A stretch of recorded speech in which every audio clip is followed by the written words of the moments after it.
आज कितना तारीख है? 5 ना। हेलो स्टूडेंट्स, आज हम जो करेंगे वो x का वैल्यू फाइंड आउट करेंगे। कुछ सम्स है जिसमें हमको x का वैल्यू फाइंड आउट करना है पैरेलल लाइंस के केस में।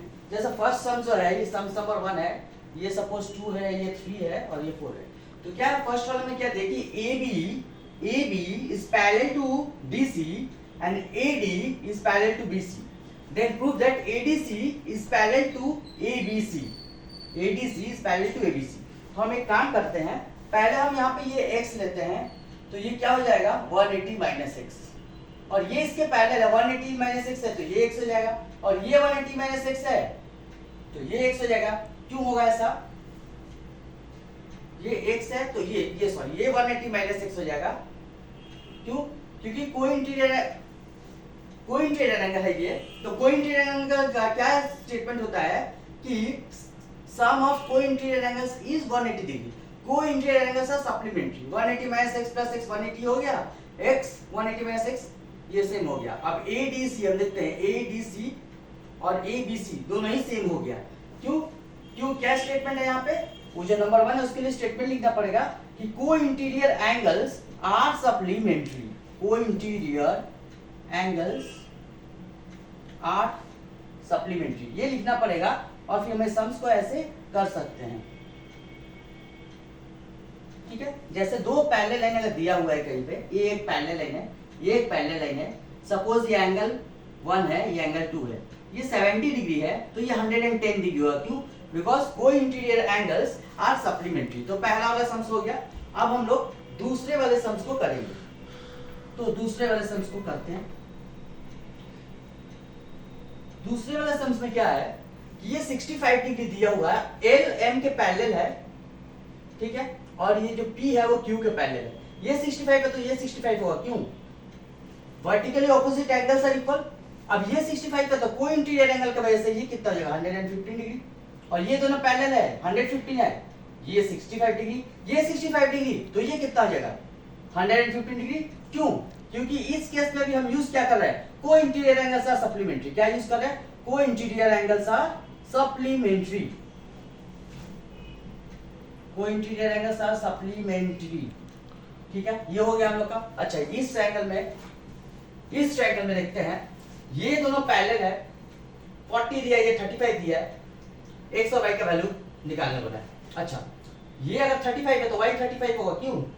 इसको तो अल्टरनेट एंगल, z जैसा फॉर्मेशन जब भी होता है, जब भी दो पैरेलल लाइन है उसको हम ऐसे ज्वाइन करेंगे तो z जैसा होगा, तो ये एंगल इसके इक्वल होता है और इधर का एंगल इसके इक्वल होगा। मतलब ये 40 है, ये 35 है, तो ये 35 है तो इधर 35 और x क्या हो जाएगा, ये 40 डिग्री हो जाएगा।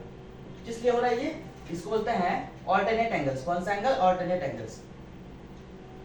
बहुत जन इसको इंटीरियर ऑल्टरनेट एंगल्स भी लिखते हैं। तो ऑल्टरनेट एंगल्स आर इक्वल, इसके लिए x और y का वैल्यू यहाँ पे ये निकला, क्योंकि alternate angles are always equal. और ऑल्टरनेट एंगल तभी फॉर्म होगा जब दो लाइन पैरेलल होगा। So alternate angles are always equal. अब हम लोग नेक्स्ट करते हैं, जो सम्स नंबर 4 है उसके तरफ हम बढ़ते हैं और सम्स नंबर 4 करते हैं। तो इसमें क्या है, इसमें दिया गया है कि जो ये DC is parallel to AB, तो पैरेलल है इसका मतलब 180 डिग्री होगा, कोई इंटीरियर एंगल 180 डिग्री होगा। ये 125 है तो ये लीनियर पेयर की वजह से कितना हो जाएगा 55 डिग्री। अच्छा, ये 55 डिग्री है तो ये कितना होगा, ये 125 डिग्री होगा। क्यों? कोई इंटीरियर एंगल सा सप्लीमेंट्री। दूसरा बात, ये पैरेलल है, ये 125 डिग्री है, ये 125 डिग्री है। हमको चाहिए था क्या, z चाहिए, तो z 125 का और एक वे से देख सकते हैं, क्योंकि ये कैसा एंगल है, कोई इंटीरियर एंगल्स। ठीक है, तो यहाँ पे z का वैल्यू कितना आ गया मेरा 125 डिग्री। ठीक है, अच्छा, अब एक और बात है, यहाँ पे x 55 है तो यहाँ भी x कितना होगा 55, क्योंकि दोनों ही तो x है। और यहाँ पे जो y वो कितना होगा, ये 180 से माइनस करेंगे 55 डिग्री। क्यों ऐड करेंगे?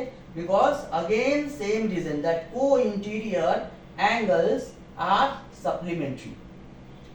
को इंटीरियर एंगल्स आर सप्लीमेंट्री, इसका वजह से ये जो है ये वैल्यू आएगा। ठीक है सचिन, कैमरा ठीक है ना?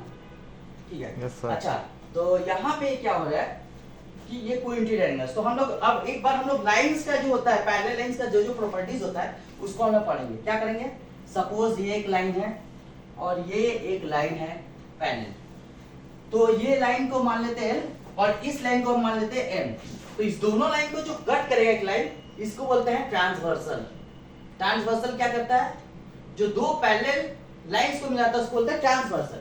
तो जब ट्रांसवर्सल कट किया तो यहाँ पे एंगल कितना बनेगा, 1 2 3 4 5 6 7 8। कैसे नाम लिख रहे हैं हम लोग, एंटी क्लॉकवाइज में लिख रहे हैं। तो यहाँ पे जो एंगल Z जैसा फॉर्मेशन कर रहा है, जैसे कि यहाँ पे एंगल 3 है, 3 और 5, एंगल 3 और एंगल 5 कैसा एंगल है ये, ऑल्टरनेट एंगल्स। कैसा एंगल है ये, ऑल्टरनेट एंगल्स। अच्छा नेक्स्ट वाला हम लोग करते हैं 4 और 6, एंगल 4 और 6 ये क्या है, ये भी ऑल्टरनेट एंगल्स है। अच्छा जिस पोजीशन पे 2 है उसी पोजीशन पे 6 है, जिस पोजीशन पे 1 है उसी पोजीशन पे 5 है। तो angle 1 is equal to angle 5 और एंगल 2 इक्वल टू एंगल 6। ये किस रीजन की वजह से हो रहा है, इसको बोलते हैं हम लोग कॉरेस्पॉन्डिंग एंगल। जो एक ही जैसा पोजीशन पे हो, बस ऊपर नीचे का डिफरेंस हो, तो उसको हम लोग बोलते हैं कॉरेस्पॉन्डिंग एंगल्स। अच्छा एक और चीज जिसमें होता है 3 और 6 अंदर का दो एंगल है, एंगल 3 और एंगल 6 मिला के कितना होगा, 180 degree.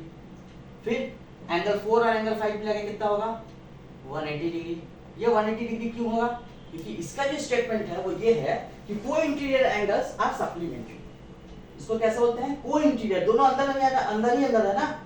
So therefore co-interior angles are supplementary. Co-interior angles are supplementary.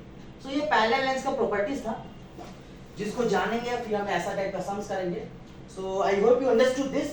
Thanks for watching the video.